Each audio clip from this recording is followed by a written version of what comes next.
I'm Jake Brown. I'm the lead singer and keyboard player of Dook Walt Jr. I'm John Hooker. I play drums for the band and I produce some. I'm Chris Johnson and play guitar. Yeah, and then there's also two more band members not present, Cooper Twitt, who plays bass, and John O'Coffin, who plays lead synthesizer. They are not present. And we're Dook Walt Jr. I started Dook Walt Jr. as a solo project in around 2017. So I started off just on my own, kind of trying to do a solo project type thing. I released two projects on my own, and they were honestly kind of ass. I just, was starting off as a new musician, not really knowing what I was doing super well.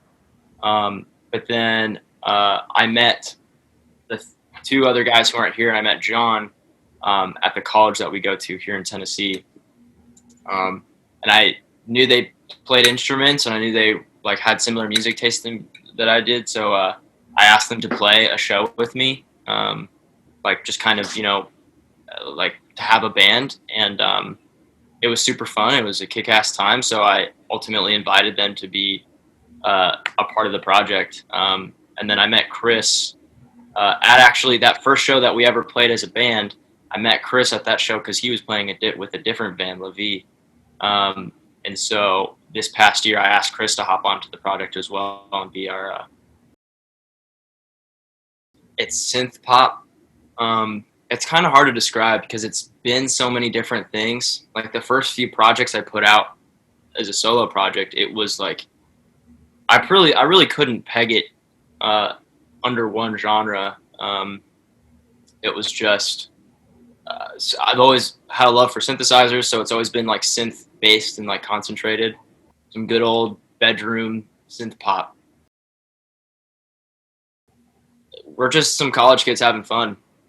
I think the fact that we have listeners, the fact that I'm doing this interview right now is more than I could ever wish for. And from the beginning, it wasn't a very serious thing. It was more, I'm having fun. But now more than ever, we're at a place where I feel like we could start to take it more seriously. This past year, we started playing shows. We played a festival in Nashville called Freeze Fest, which was super awesome. So yeah, we're just kind of, going with the flow, man. I think we're a solid band, and I think, if things were to work out where we could do this full time, that would be awesome. But right now, we're just some friends making music together. John and I have just actually finished an album together. I do most of the production. John does a lot of the production. We record and mix everything here at our house. We've got a little studio right in there that we record everything in. It's a fusion, man. There's songs that are,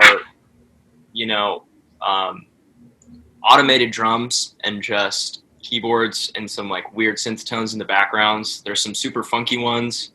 It's a total combination. There's songs that's all live instruments. There's songs that are, it's kind of all over the place. I'm really excited because it's super, I think it's going to be a really diverse album, but at the same time, it's really nice and cohesive. I don't think one song stands out too hard from the others. But each song's kind of got its own thing. We've got really slow ones. We've got some kind of upbeat, funky ones that turn into some shoegaze type shit. Yeah, Alex G for sure. Our music doesn't really sound like his, but like I was saying, he's probably one of the main people who originally inspired me to just do music on my own. Jerry Paper, they are probably one of my biggest influences. I also love, in terms of who I'm directly influenced by, definitely Conan Moccasin, Home Shake, makes everything. Anything that sounds weird, it's a lot better than you would think. I'm originally from Phoenix, Arizona. And so when I first moved out here for school, I had no idea what to expect. I thought I might be the only person that had ever heard of any of the bands I listened to. I did not think there was going to be a scene. But there is one here, and it's pretty cool. There's not really a lot of music that sounds like ours. There's a big pop punk scene here. There's like a cool punk scene here. There is, when it comes to like music that I can really like feel like, yeah, that's a lot like ours. It actually stems from Nashville. So a lot of Chattanooga scene I feel like is kind of like backwash from Nashville, because we're 2 hours away from Nashville and then we're 2 hours away from Atlanta. So it's kind of like we're, right in the middle between those two like pretty solid scenes. So like most of our connections and friends are actually either from Nashville or from Atlanta. If we were to like, make it, that's a dream come true, obviously. Like, I don't want to get to a point where I want it so bad. Like, I want to be, doing music full time so bad that I'm not having fun anymore. So I'm trying to make sure that I'm always having a good time, doing what I love. Like, ultimately, playing shows and making music with my friends is the most important part, by far. The fact that we're getting any recognition for that is just a cherry on top. So we're going to continue to work hard and try to get our name out there. And like I said, if things were to go our way, and we are getting, right now we're at a point where we're getting far more views and plays and recognition than we ever have before, which is so exciting and awesome. So yeah, I totally hope that continues. And that's a huge question. I can't say.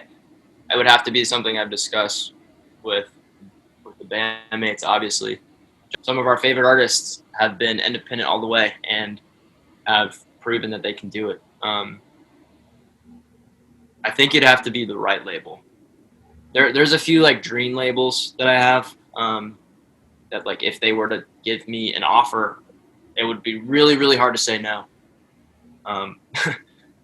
But yeah, that's a question that is just like I don't even know what to think about it until it happens. Yeah. You know what I mean? Like, if we're approached with a deal, then we talk about it and we talk about what's best for us.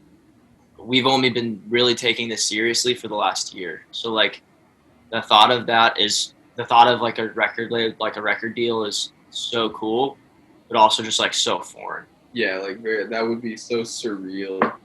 Yeah. I'd probably just like freak out and like party and like go crazy and just be excited if that were to happen, and then maybe still say no. I don't know. Like honestly, it's hard to say. Yeah, it's a great question.